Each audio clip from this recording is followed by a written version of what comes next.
जय श्री राधे कृष्णा दोस्तों, आप सभी का स्वागत है ईश्वर धाम यूट्यूब चैनल में। आज हम जानेंगे क्यों मनाया जाता है रक्षाबंधन त्योहार।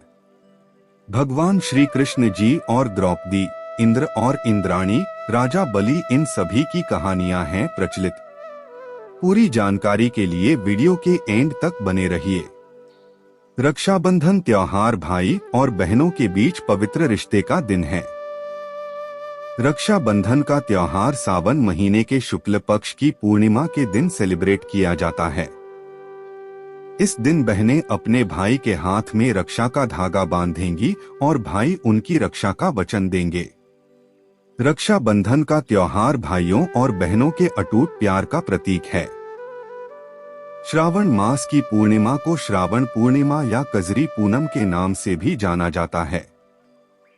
रक्षाबंधन का त्योहार क्यों मनाया जाता है, इसे लेकर कई सारी कहानियां प्रचलित हैं। आज हम आपको कुछ ऐसी ही कहानियों के बारे में बताने वाले हैं।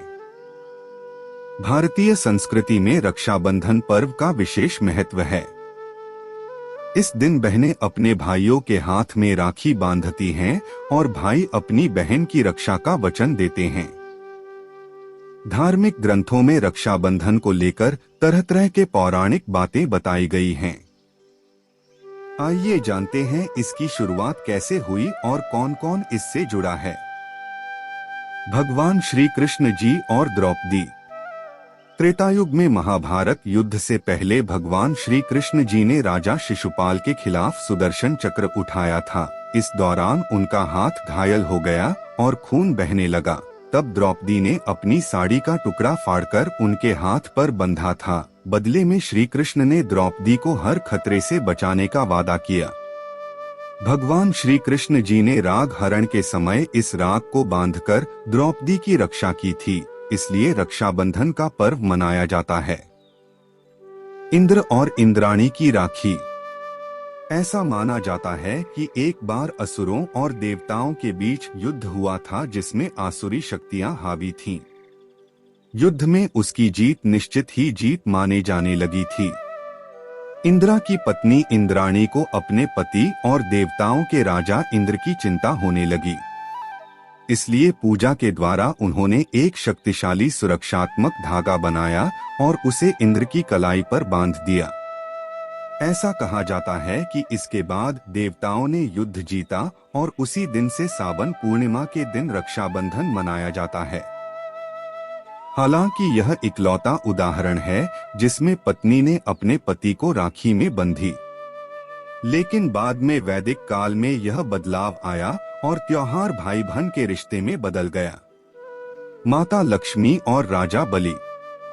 धार्मिक कथाओं के अनुसार जब राजा बलि ने अश्वमेध यज्ञ किया था, तब भगवान विष्णु जी ने बौने का रूप धारण किया और राजा बलि से 3 फीट भूमि दान करने को कहा।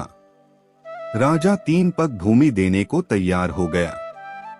जैसे ही राजा ने हाँ कहा, भगवान विष्णु जी ने आकार में वृद्धि की और पूरी पृथ्वी को 3 चरणों में नापा और राजा बलि को आधा रहने के लिए दे दिया।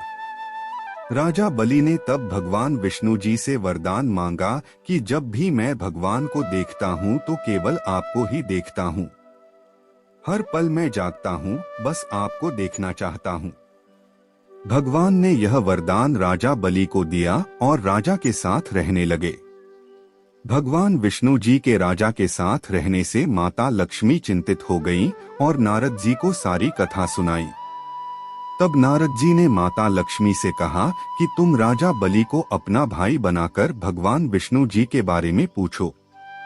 नारद जी की बात सुनकर माता लक्ष्मी रोते हुए राजा बलि के पास गईं। तब राजा बलि ने माता लक्ष्मी से पूछा कि वह क्यों रो रही हैं।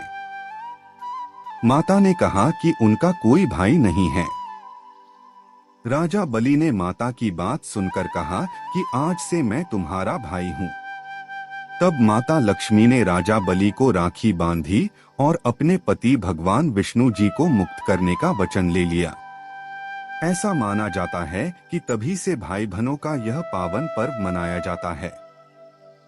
ये जानकारी आप लोगों को कैसे लगी कमेंट में जरूर बताइए और वीडियो को लाइक और शेयर जरूर करें और ऐसी ही जानकारी के लिए हमारे YouTube चैनल ईश्वर धाम को सब्सक्राइब करना न भूले।